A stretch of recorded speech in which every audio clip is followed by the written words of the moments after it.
Rain and wind made its way across the South Plains last night, which is good for us because we really need that rain to get out of this drought. But the drought's going to continue because it looks like we only got just about 1/10 of an inch across most of the South Plains. But this was really a wind event because we did have our top wind gust over by the airport close to 58 miles per hour. Very strong system, and this was the driving force behind that rain coming through. And that's why we didn't see as much rain as we would have liked, because the system didn't really stall. It really just quickly made its way across West Texas. As I said, we only got just about 1/10 of an inch in Lubbock, Rawls, and into Brownfield. And those are some of our spots that we got most of that rain, and though getting close to 1/4 of an inch.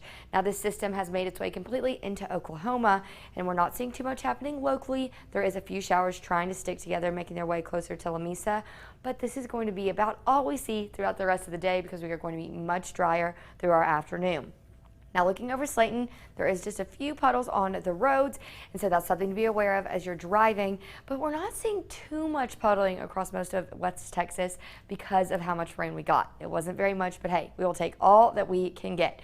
Now right now, those dew points are actually still pretty high, anywhere from the 40s into the mid 50s, but this is good news for us. However, it's going to start to drop, and our temperatures are going to quickly warm up for a warm and dry day ahead, and we're already starting off our day in the upper 60s in Lubbock and Plainview, and Levelland in Anton, lower 70s in Brownfield and O'Donnell, and then getting into the upper 70s in Lamesa and Seminole. And so we have a very warm day ahead, if you can't tell already. Then by lunchtime, these clouds are still sticking around, but this southwesterly breeze is bringing in the heat, and so we are going to be getting close to those highs from yesterday at 93 in Lubbock.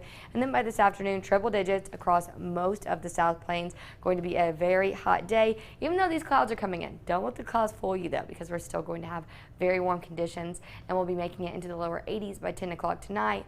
And I want to point out there is a very, very slim chance for maybe 1 or 2 thunderstorms still coming together later tonight as the dry line moves through.